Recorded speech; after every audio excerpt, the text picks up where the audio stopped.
What's going on, everybody? This is Zach Dresch, and you're watching the Dresch Code, home of all things music from a Dresch perspective. And today we've got a barn burner on our hands. I'm going to be ranking the albums from legendary pop-punk, emo, whatever you want to call them band, My Chemical Romance. This band has been around for over 20 years. 5 albums, well, technically 4, and the 5th one is a B-sides album, but I'm counting that because they don't have a huge discography, and I decided to count it. But they've been around for 20 plus years. They broke up in 2013. They reunited in 2019. They have planned a reunion tour that I hope happens this year because I have tickets, and I'd be pissed, but I understand that they'd have to reschedule, whatever, I don't know. But I'm just excited to be doing this video, and I hope you guys enjoy it. Make sure to like and subscribe, and hit the bell for notifications. And with that being said, let's get into the album rankings. Coming in at number 5 is Conventional Weapons.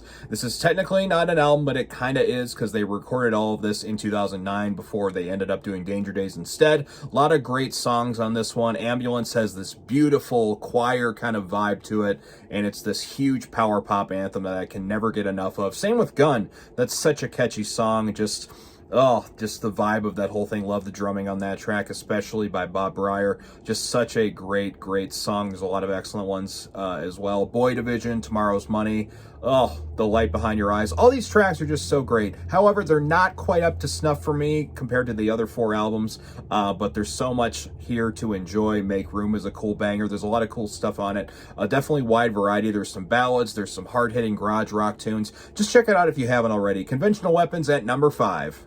Also, I give Conventional Weapons 3.5 out of 5 Fro picks. Coming in at number 4 is I Brought You My Bullets, You Brought Me Your Love, their debut album released in 2002. This was their indie release before they moved on to Reprise. You can definitely tell this is a rawer album, less polished, but I think that adds to the charm of it. It's a lot more post-hardcore-ish. A lot of great tracks on here, though. Honey, This Mirror Isn't Big Enough for the Two of Us was the main single. That was such a great song. Vampires Will Never Hurt You. Both great songs, but I think the best song on this album by far is Head First for Halos, because that kind of shows that they're not just a post-hardcore band. They're going to move on from this and go even further and do rock and roll and all whatever they want to do. The sky's the limit for their musical direction, and so that is my favorite track off of this album. A lot of great heavier stuff like Our Lady of Sorrows, very hardcore and very cool. Skylines and Turnstiles, great song. Early Sunsets Over Monroeville may be the most underrated My Chemical Romance song, in my opinion. Just a great album. It's really raw, but I think that adds to the charm of it, but it's not quite up to snuff compared to the next 3 that I'm going to be talking about. So, number 4, I Brought You My Bullets, You Brought Me Your Love. Also, I give Bullets 4 out of 5 Fro picks. Coming in at number 3 is Danger Days, The True Lives of the Fabulous Killjoys, released in 2010. This was their last album before their breakup in 2013, and it's such a great album. There's a lot more glam rock, kind of a power pop feel to this album. A lot of great songs on it, less dark and a little more upbeat. Some of the best songs on this album are Na Na Na, Na Na Na Na Na Na Na, however many Nas there are, I'm not quite sure. Bulletproof Heart is probably my favorite song on the album, if not for Scarecrow. That's a close second as well, too.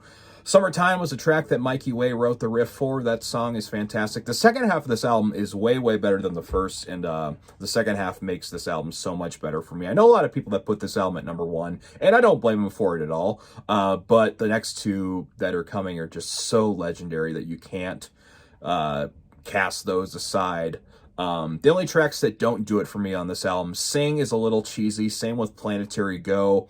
Just don't quite do it for me. Those tracks are just kind of blah. I don't know, just too cheesy, I guess. But The Kids From Yesterday is such a great song, and Vampire Money, oh, come on. This album is so great. Definitely check it out if you haven't already, if you kind of just decided to cast them off after Black Parade. But give this album a listen. Danger Days, The True Lives of the Fabulous Killjoys at number 3. And I feel terrible because I keep forgetting this, but I'm giving Danger Days 4 out of 5 Fro picks. Coming in at number 2, this was my number 1 for years. Years! And I'm ashamed that I'm putting it at number 2 right now. It's 3 Cheers for Sweet Revenge. I don't know why I had a change of heart.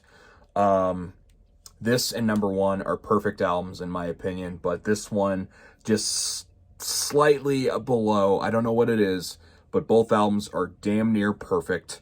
Helena is their best song. by far. That's a teaser for my top 10 songs video. I'm Not Okay, Ghost of You, To the End, Give 'Em Hell Kid, Thank You for the Venom, Cemetery Drive. Need I say more? All these tracks are perfect. 5 out of 5 Fro picks for sure. I don't need to say more about this. You all know this album. You all love this album. 5 out of 5 Fro picks. Come on. 3 cheers for Sweet Revenge. Number 2. And finally, number 1, people.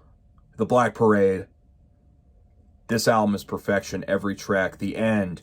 Dead. This Is How I Disappear. The Sharpest Lives. Welcome to the Black Parade. I Don't Love You. House of Wolves. Cancer. Mama. Sleep. Teenagers. Disenchanted. Famous Last Words. Even Blood is Fun. Oh, this album is perfection to its core. I could listen to this album day in and day out, and that would be sad because this album is depressing as hell, but it's also catchy and incredible and energetic and just one of the best albums of all time, and especially the last 20 years. Number 1, The Black Parade, without a doubt. Yeah, I give this one 5 out of 5 Fro picks.